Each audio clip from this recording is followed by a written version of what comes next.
Good evening, everyone. Good evening.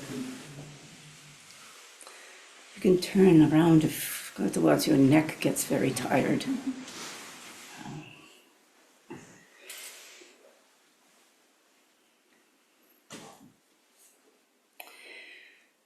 Tonight I said we would talk about the function of practice in a very challenging world.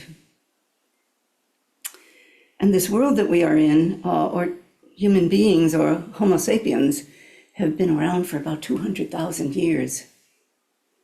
And here we are at this point in history, asking ourselves, how did we get here? And what have we done? And what is this all about?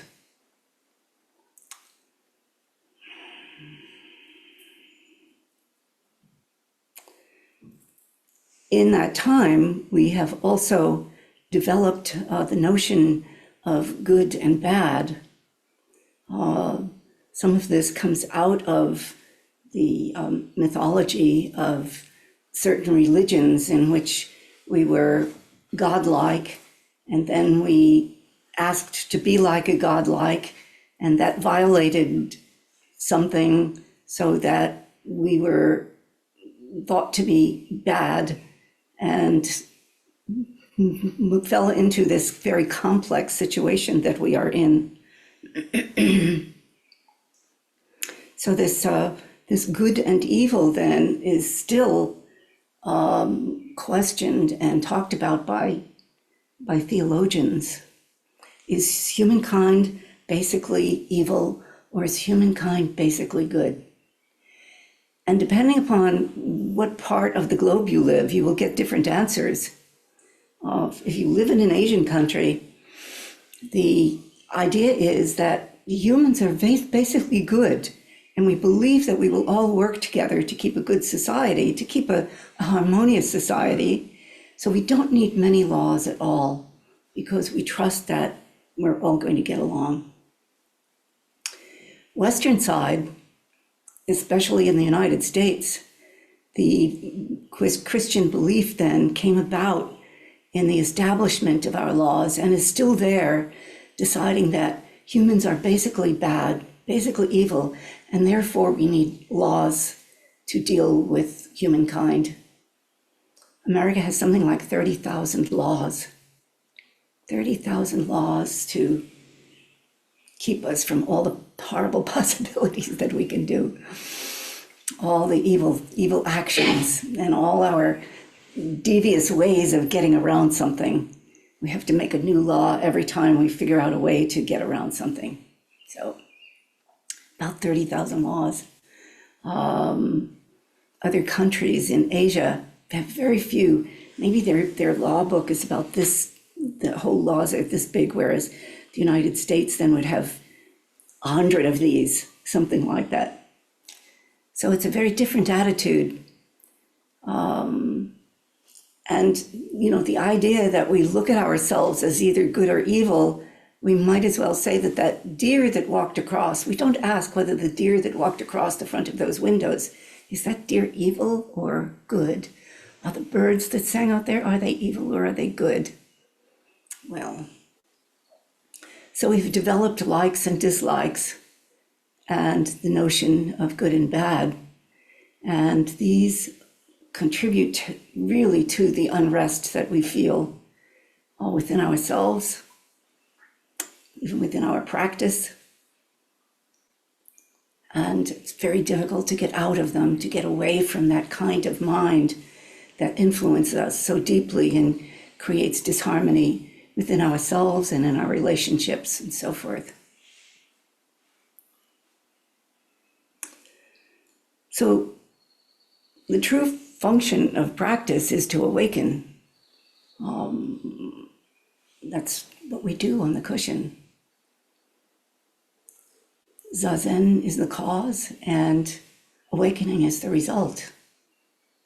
And although that really is quite simple, it's we in our confused psychology and thinking make a big problem out of it. But that is the simple function of practice, to awaken.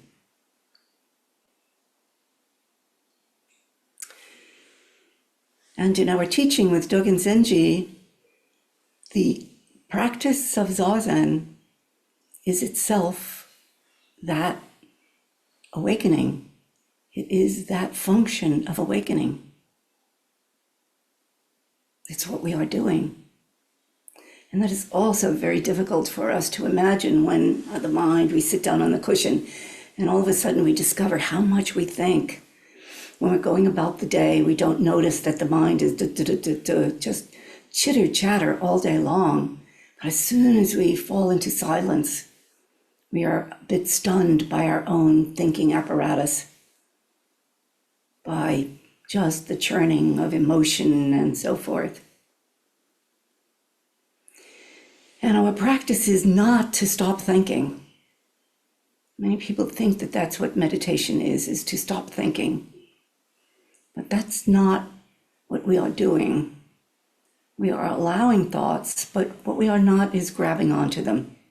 We are speaking on Saturdays about opening the hand of thought. And so a thought comes in, and instead of grabbing it and holding on to it, we open it and we let it go.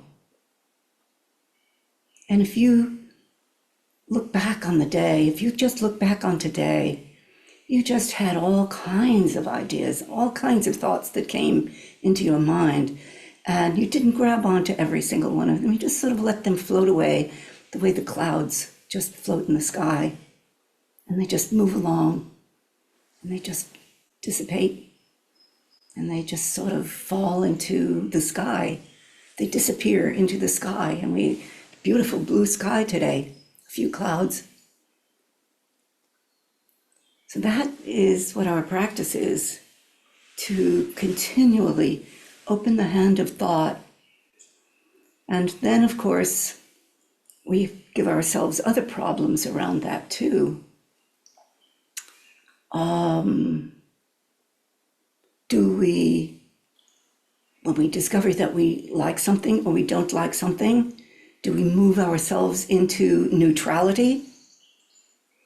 Particularly the climate that we are in, the political climate that we are in today, we talk about this. We've got two sides, each side looking at the other as you're wrong, the other side, you're wrong. And we have these walls that are created in these attitudes of the other.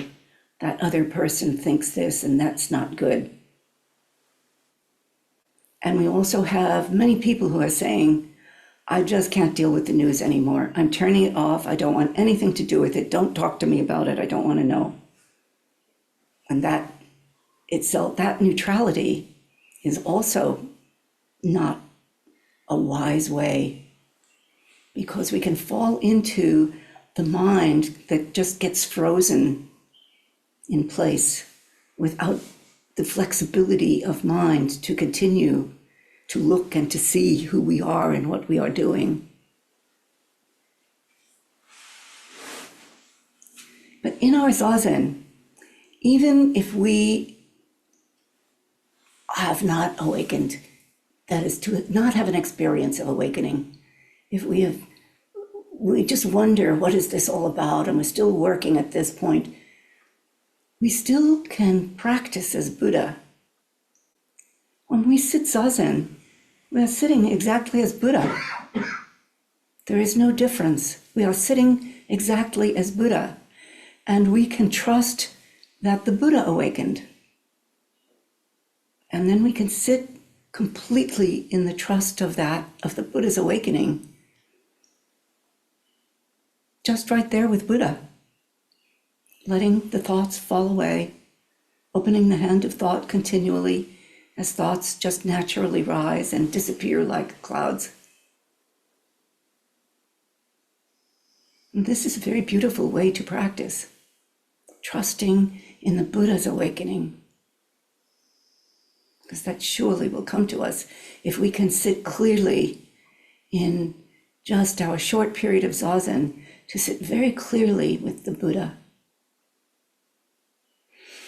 I was invited to speak at a Christian, at a church one time. And afterwards we had some dialogue, and the minister asked me if there was anything in relation to Christianity and in our practice that was maybe similar, or anything that I could point to. And what occurred to me was that when Jesus was arrested and Peter came to be with him that night and spend the night with him as Jesus was preparing, knowing that he would be crucified the next day, Jesus said to Peter, "Won't you sit with me this hour?" And we know in the writing of the Gospels that Peter fell asleep 3 times. And I said to maybe it was a little bit arrogant of me perhaps, to the group, I said, well, in our practice, we don't fall asleep. And that is true, that we sit in an awakened way, we sit awake. We don't fall asleep. No, I know that we fall asleep. That's not what I mean. I mean, I know that you can come, you've all been working, and you come and you're exhausted, and you sit, and all of a sudden there's nothing interrupting, and your mind goes into this sleep. And I don't mean that. What I mean is that we bring ourselves presently here. We bring ourselves right to this place, and we say, okay, Buddha, I will sit with you. I will trust your awakening, and I will sit with you just for this short time, because my mind is just going crazy all day long. I will rest in your mudra.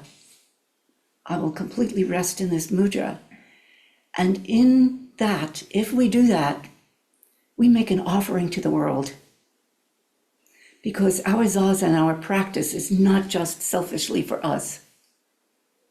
It is for every single, we sat together for a reason, because we are deeply connected. There is nothing we are not connected to in this world.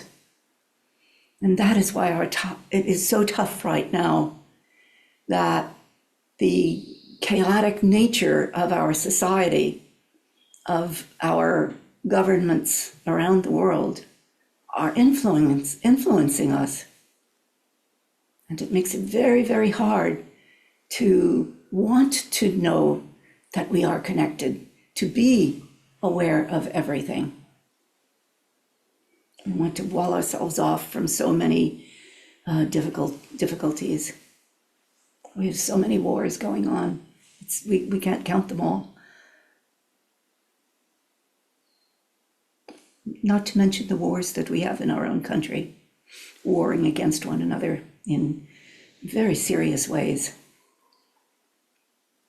So this creation of good and bad, I don't like you, you don't like me, and so forth.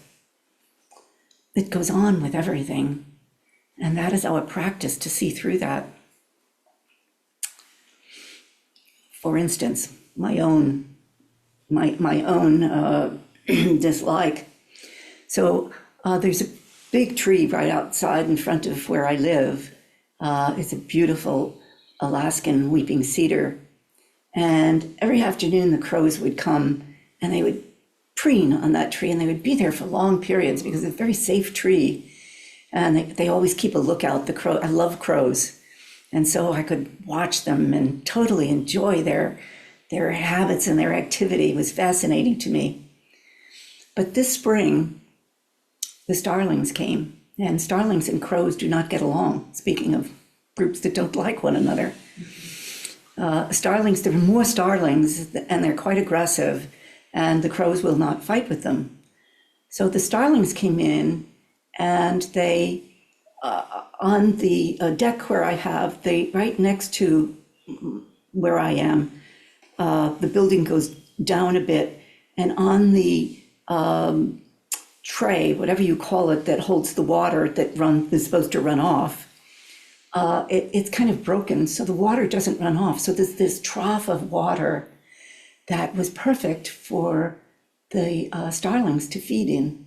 They've got water, and they've got seeds, because the seeds will blow off the tree and into the water, so they have everything they need. And they have built a nest, and right now the parent birds I don't know if is it only the mother bird that feeds the starlings? We have an expert here. I believe they both do. I think they both do, because one is bigger than the other. All day long, back and forth, back and forth, back and forth. They are caring for their young and feeding them. And I go out and I try to look in the nest, and I look around, and they're screaming at me from the tree because they think I'm going to attack their young ones. But I'm very curious to see them peeping out. And at the same time, when they came, I thought, I want to throw vinegar there so that they don't chase the crows away. I mean, that's how I felt about them. So I participated in this. And then I saw, but wait a minute, it's none of my business what the birds do. It really isn't. They are free to go in ways that I could not imagine flying in the sky. They have the freedom to interact everywhere and to just take off and be birds. So of course I didn't throw vinegar on their space, but I thought, they've chased away my crows. And so I had this experience. We all do something like this. The experience then of, wait a minute, where are you in this? Wait a minute, power and superiority over the simple transaction of residences of birds, for heaven's sakes. So we all have these kinds of things that come up for us, and they themselves are actually teaching. Every time we dislike something, we have the opportunity to look at it and to see ourselves in the action of dislike, or in the action of like, or in preferring something so strongly that we can't let go of it. We have the opportunity to look at that and to grow within that. All of this then is part of our spiritual sustenance, our spiritual awakening, our fortifying ourselves in spiritual stamina so that we can stand in this world and feed the world with the Buddha, the Buddha's life, because that is our life. Whether we know it or not, it is. So we don't have to think, I came and I sat and I didn't awaken, I didn't have a big opening experience, but we sat in the posture of Buddha. So I sat silently, all together, in that realization. And that is the important food that we give to the world, the action of that. And we have to take that action. We have to take that spiritual action. If you go to a restaurant, you look at the menu, you don't just say, oh, thank you, and then leave. You actually feed, you actually get fed, you actually eat the food. And so our spiritual practice is the same as eating the food of sustenance of awakening, the food of awakening. We don't just not eat at a restaurant.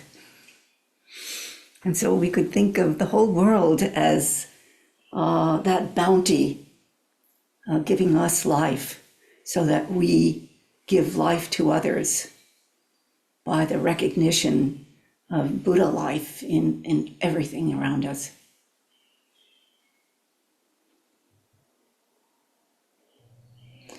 My very first student came to visit me the other day. I hadn't seen her in many, many years. She sat for 10 years. Every single morning she sat here, and then she went home and painted. And without fail, she was here.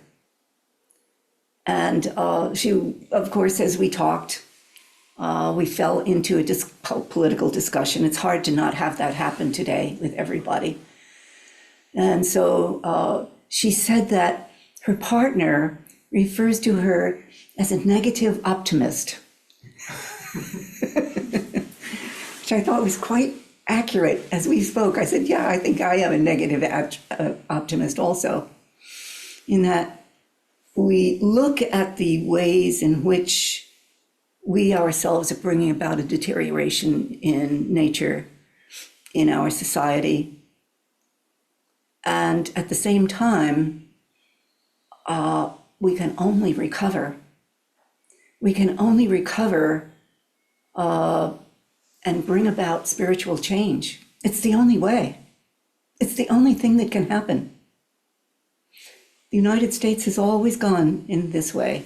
And I particularly say the United States because I don't know every world government, but the United States has done this. We have fallen and caved, and then we have the rise of spiritual practice. When we have the rise of spiritual practice, we have the falling away of the goods of life. We have the falling away of materiality. And that is the most contentious, most complex exchange that we have. But that is just beginning to happen, and we are overdue for it.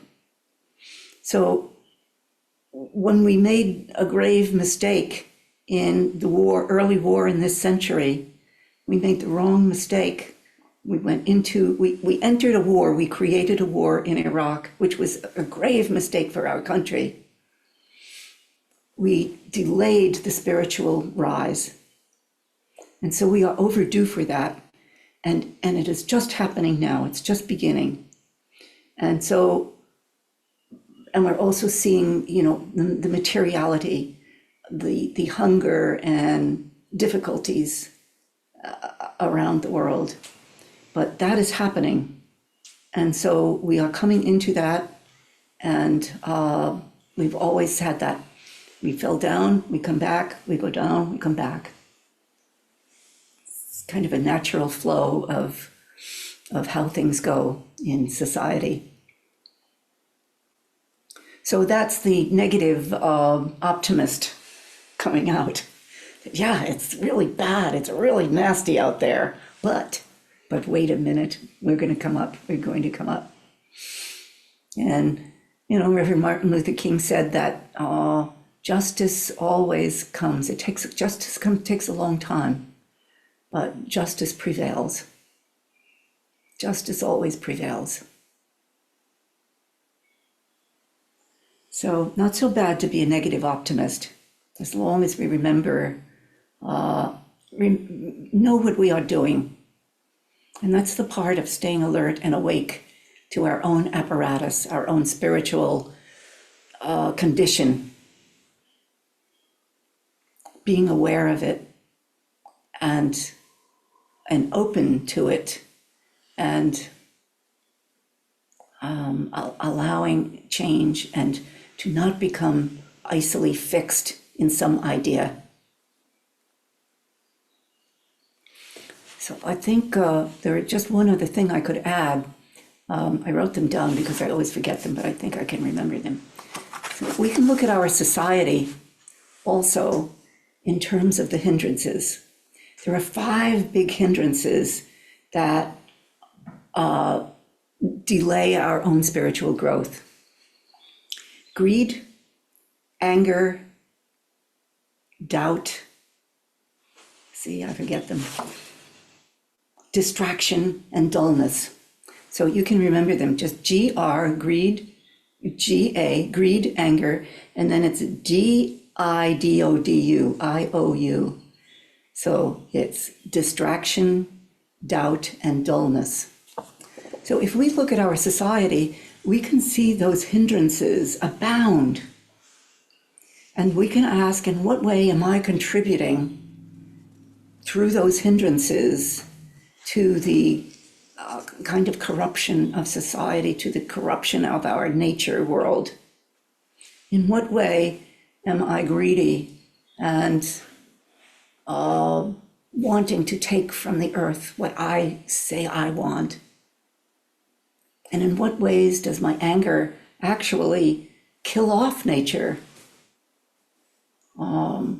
At the tree in the place where I live, there are people who want to take down that tree. It's a gorgeous tree because it blocks the view.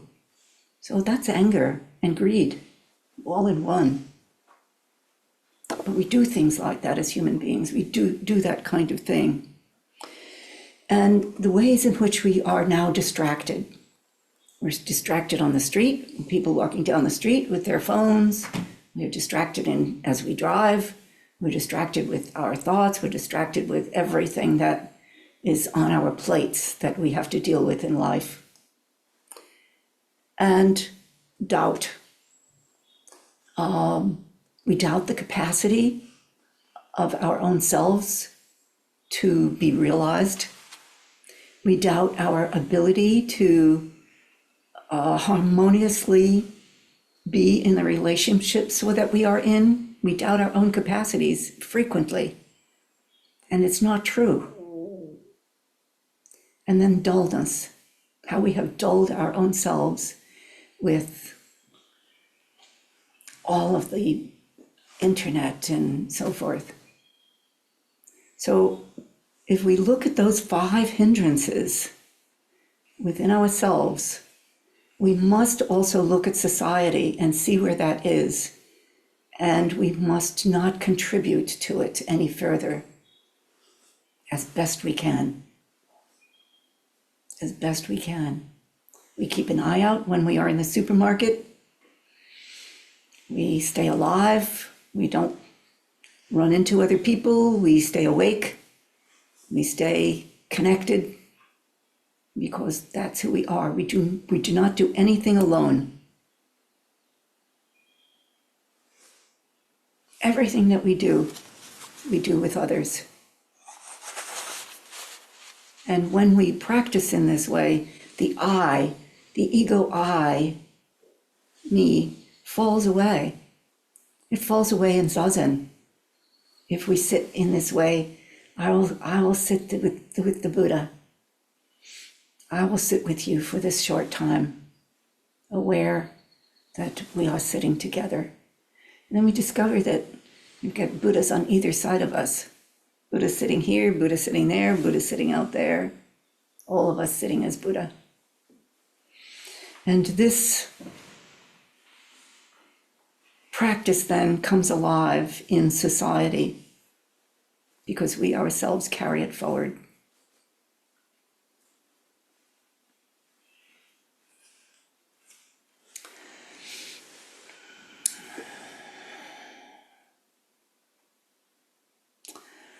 So maybe you have some questions. Yes, Amir. Thank you, Eidō-san. Can you help me to understand your point about neutrality? Oh, that yes. you made early on? Sure.